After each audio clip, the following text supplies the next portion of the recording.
Sean bienvenidos a esta nueva unidad, la cual lleva por nombre Interpretación del Reglamento Nacional de la Construcción, propiamente el RNC 07. El tema que vamos a tratar siempre es metrados de carga y hoy exclusivamente lo vamos a revisar con cómo metrar carga de una losa con todas las condiciones que la losa tiene a tributarla a una viga. La dirección del ejercicio es la siguiente. Me dice que determine la carga por unidad de longitud para la viga del eje número 2, es decir, este eje. Vamos a determinar cuánto va a ser la carga distribuida para todo ese eje. Me dan en las notas generales que tengo paredes de Covintec, tengo viga de entrepiso. Vamos a determinar el piso 1 de 25 por 40. Tengo una losa de 18 centímetros, tengo ladrillo cerámica, el mortero para la junta de cerámica. También me da la condición de que tengo accesorio y el uso del edificio. Me dice que es un centro comercial. Habiendo dicho eso, yo escojo el eje 2 única y exclusivamente por fines académicos. Ustedes pudieron haber escogido el eje C, perdón, el eje D, el C, el A o el E. No importa. También pudieron haber escogido, pude haber tomado el eje número 5 o el 4. Eso en condiciones generales. Pero yo exclusivamente voy a escoger el eje 2. El método que vamos a utilizar propiamente para tributar vigas es el que está en el capítulo 2 del libro de R.C. Gibeler y se llama líneas de influencia. ¿En qué consiste? Consiste en el siguiente paso. Nosotros vamos a dibujar línea a 45 grados a partir del lado más corto de mi tablero. Llámese tablero lo que está comprendido entre cada una de las columnas. Entonces, ¿cómo se me hace más fácil trazar estas líneas a 45 grados? Obviamente en AutoCAD, ¿ya? Pero si no disponen del software o de la computadora, entonces perfectamente pueden utilizar un transportador y trazar las líneas a 45 grados del lado más corto. ¿Por qué del lado más corto? Es porque es propiamente del método. Es decir, yo del eje A al eje B tengo 5 metros, del eje número 1 al eje 2 tengo 4 metros. Entonces mis líneas a 45 grados van del lado más corto, ¿ya? Líneas a 45 grados, líneas a 45 grados, y luego lo que yo hago es unir esas dos líneas a 45 grados, ¿ya? Lo voy a hacer para todos los tableros, es decir, ya lo hice para todos los tableros. Entonces yo tengo líneas a 45 grados de los lados más cortos y lo que simplemente hago yo es unir esos dos vértices, los dos vértices de 45 grados. Van a haber ejes, ¿verdad?, en los que me van a quedar rombos, como el eje E, y van a haber ejes en los que van a quedar combinaciones de trapecio. Eso se llama método de las líneas de influencia a 45 grados para tributar vigas de entrepiso, ¿ya? Yo, como el eje de estudio que tengo es el 2, entonces vamos a tomar el eje 2. Una vez que yo en AutoCAD o manual trazo mis líneas a 45 grados, ¿no?, del eje más corto, por ejemplo en este eje aquí tenemos 4 metros, ¿verdad? Y aquí tenemos 6. Entonces 45 grados del lado más corto, 45 grados, y esta línea horizontal lo que hago es unirla. Ese es el paso para poder tributar vigas de entrepiso. Lo que sigue ahora es escoger el eje en estudio, ¿ya? Y una vez que yo escojo el eje en estudio, yo voy a determinar las áreas que corresponden a cada uno de esos tableros. Recuerden que este es el plano de la planta de entrepiso de un primer piso para un edificio de 4 niveles. Entonces estamos en el entrepiso 1. ¿Qué es lo que hago yo? Como ya tiré mis líneas a 45 grados y el eje en estudio es el 2, entonces voy a calcular esa área sombreada que está en cada tablero, ¿ya? ¿Cuánto es el área que va a tributar cada viga de entrepiso? Pues es esa área sombreada. ¿Y por qué hago todo el eje? Porque es el eje 2 el que me pide. Si solo me dijese realice o determine la carga por unidad de longitud para la viga del eje A al eje B, entonces únicamente este tablero. Pero en condiciones generales me pide todo el eje. ¿Cómo calculo esta área? Si están trabajando en AutoCAD, fácil, ¿no? Tiran una polilínea alrededor de esa área, le dan al comando list, escriben list, enter y él les va a dar el área. Pero si no, si están trabajando con su regla y su transportador, obviamente pues dividen esto en diferentes áreas. Por ejemplo aquí yo tendría áreas diferentes y por geometría simple yo determino el área de cada uno de esas regiones sombreadas. Yo tengo del eje A al eje B y del eje B al eje C que son iguales, tienen la misma área. Pero del eje C al eje D es diferente, son 16 metros cuadrados. Habiendo dicho eso y aplicando los criterios de líneas a 45 grados de los lados más cortos para determinar el eje en estudio, yo voy a pasar con el siguiente caso, que sería determinar las características para cada uno de los pesos. ¿Cómo se determinan las características para cada uno de los pesos? Bueno, lo vamos a hacer en orden. Primero, vamos a tener el peso que brindan las paredes para el eje. Es decir, yo tengo las características siguientes. En toda esta línea va a ir una línea divisoria de pared sobre la viga de entrepisos. Línea de pared, línea de pared. ¿De dónde saco las características, verdad, de la pared que yo voy a tener? Bueno, las características de esa pared salen de los criterios establecidos anteriormente. Yo tengo paredes de Covintec. Busco en el RNC cuánto es el peso para una pared de Covintec, ¿verdad? Y me dice que son 150 kilogramos por metro cuadrado.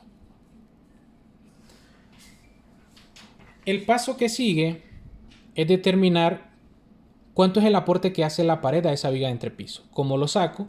Voy con ecuaciones. Peso por pared, todos los ejes, le pongo, ¿verdad? Porque el peso por pared vale lo mismo para este eje y para el otro eje. Es decir, la ecuación sería la altura de la pared por el peso en el RNC. La altura de la pared me dice que son 3 metros. Esas características yo se las doy, ¿verdad? La altura de los pisos me dice que son 3 metros. Ahora, el alto de la pared sería 3 metros por los 150 que es la carga del RNC. El peso por pared me da 150 kilogramos metro.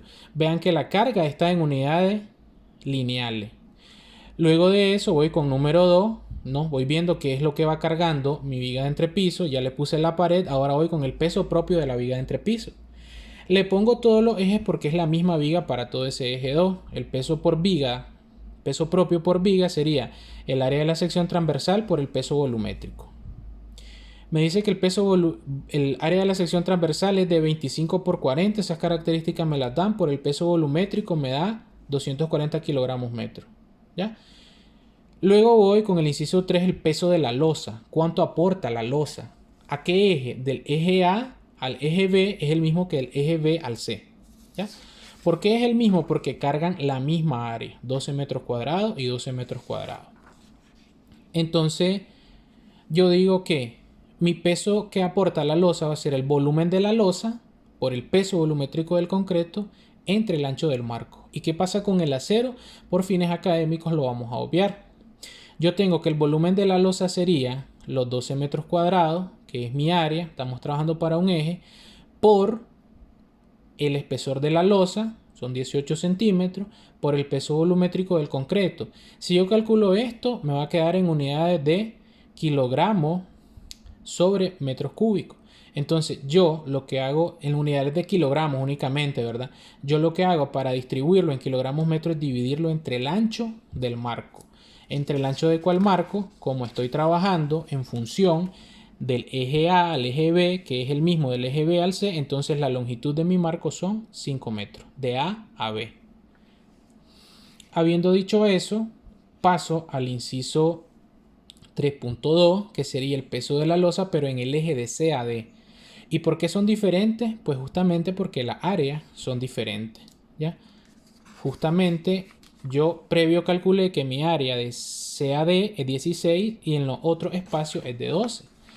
La ecuación es la misma, el volumen por el peso volumétrico entre el ancho del marco. El ancho del marco ahora es 6 metros y el volumen sería el área por el espesor de la losa.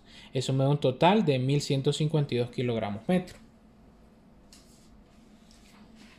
Seguido de eso, lo que hacemos es ver qué otro aporte está recibiendo esa viga de entrepiso. ¿Qué otro aporte está recibiendo? Está recibiendo el aporte de ladrillo cerámica. Y lo que hago yo también es dividirlo entre el eje de A a B y en el eje de B a C. Son los mismos porque tienen la misma área. Mi ecuación para el aporte de ladrillo cerámica sería el área tributaria por el peso del Reglamento Nacional de la Construcción de ese ladrillo cerámica que está en los apéndices A entre la longitud del marco. Serían 12 metros cuadrados por 30 kilogramos metro cuadrado, que es lo que me dice el RNC, entre la longitud del marco, que ya hablamos que es 5 metros de A a B, 72 kilogramos metros para el eje de A a B, igual que para el eje de B a C.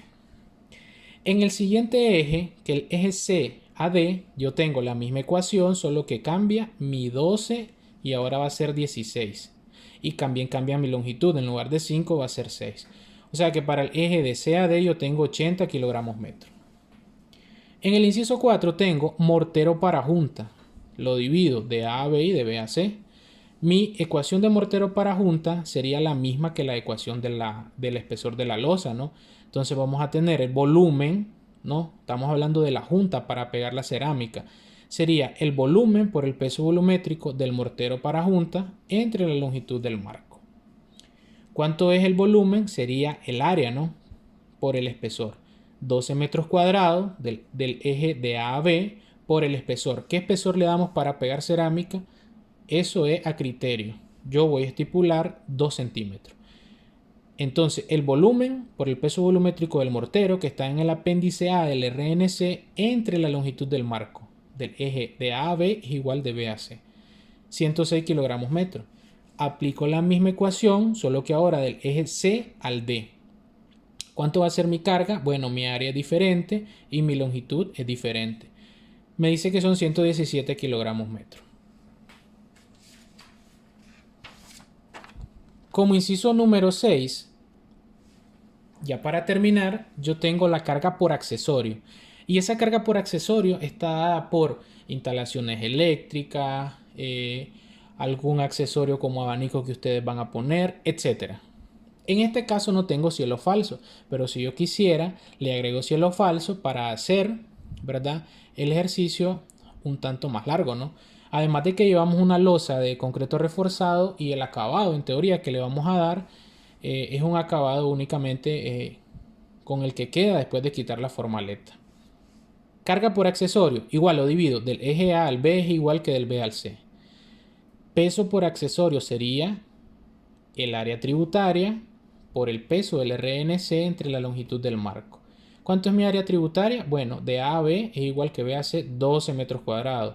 Por 12 kilogramos por metro cuadrado, ¿de dónde saco este valor? Ese valor en el reglamento no sale, pero se estipula que como accesorio ustedes pueden tomar entre 6 a 12. ¿Ya? Yo tomo el máximo de 12, a criterio de ustedes pueden ocupar 6, 7, 8, 9 hasta llegar a 12. Entonces sería mi área por el peso del reglamento entre la longitud del marco. Tengo una carga por accesorio de 29 kilogramos sobre metro. Hago lo mismo para el eje de C a D, mi área cambia y mi longitud del marco cambia, ¿ya? Es decir, mi ancho de C a D, recuerden que son 6 metros. Tengo un total de accesorio de 32 kilogramos metro. Por último, mi carga viva. ¿Y para qué quiero carga viva? Bueno, eso depende del uso del edificio, ¿ya? Ese es el uso del edificio. Como yo digo que es centro comercial, bueno, me planteo que de A a B es igual que de B a C por las características dadas del tipo de losa. Mi carga viva sería área tributaria por la carga del reglamento entre la longitud del marco. Carga viva, entonces tenemos 12 metros cuadrados por 400, que eso sale en la tabla del RNC, la tabla 1, página 9. ¿Y de dónde cojo el 400? Como es un centro comercial, me dice, ¿verdad?, que lo voy a mezclar lugares de reunión, salones de baile, gimnasio. Es decir, en un centro comercial tenemos todas esas características, todo eso uso. Entonces yo por eso voy a tomar el valor de 400. El área tributaria por el peso del reglamento entre la longitud del marco de A a B. Tengo una carga viva de A a B igual de B a C de 960. En el otro caso, en el eje CAD, cambia mi área y cambia mi longitud. Entonces tengo 1067 en el último eje y 960 en los primeros dos. Hago un consolidado para sumatoria de cargas muertas en el eje de A a B y B a C, y hago un consolidado para sumatoria de cargas muertas y vivas en el eje de C a D. Mi consolidado para la sumatoria de cargas muertas de los ejes AB y BC sería 1934 y de carga viva 960, que lo acabo de calcular. Mi consolidado para carga muerta en el eje CD sería 2071 y 1067, que lo acabo de calcular. Para finalizar, la idealización que yo voy a tener es la siguiente. Mis cargas cogen la forma que está estipulada en el eje, ¿ya? Piso 1, ¿verdad? Piso 1. Voy a tener un consolidado de carga de 3857 de A a B y 3857 de B a C. De C a D me da 4192. ¿De dónde saco estos valores? Bueno, me dice que ya es mi combinación de carga de diseño. ¿Cómo lo hago? Le vamos a llamar W sub U. 1.2 de la muerta más 1.6 de la viva para el eje AB y BC. ¿Cuánto vale? 1.2 de la muerta. La muerta, recuerden, nos dio 1934 más 1.6 de la viva. Para ese eje nos dio 960. Mi carga última de diseño serían 3.857 kilogramos metro. Tanto del eje AB al eje BC. Y el eje CD, ¿cómo lo calculo? Hago esta misma ecuación, solo, ¿verdad? Que con mi carga muerta que cambia 1.2 de 2071 más 1.6 de 1067. Mi consolidado de carga para mi marco entonces se representa de esa manera. Esa es la representación que nosotros vamos a tener para ese marco en estudio, ¿ya? ¿Y de dónde saco todas esas características de carga? ¿Por qué las cargas toman esa forma trapezoidal? Justamente porque en ese eje lo que se me forman son trapecio, trapecio y trapecio. Si yo estuviese estudiando el eje B, este eje vertical, la forma de la carga no va a ser trapezoidal, sino que va a ser triangular, ¿ya? Pero en este caso, como es el eje 2, el tipo de carga que va a toma, valga la redundancia, la forma que tiene el área que está tributando a la viga. Representación general de esto, ¿verdad? Es una carga distribuida trapezoidal. Del eje A al eje B es igual que del eje B al C. En el eje CAD cambia porque mi área tributaria es diferente. Es por esa razón. Eso sería con respecto a tributaciones de carga en vigas de entrepiso. Lo pueden hacer para otros elementos estructurales aplicables a acero, aplicables a estructuras de madera o a cualquier otro tipo de estructura. Nos vemos en el próximo video y muchas gracias.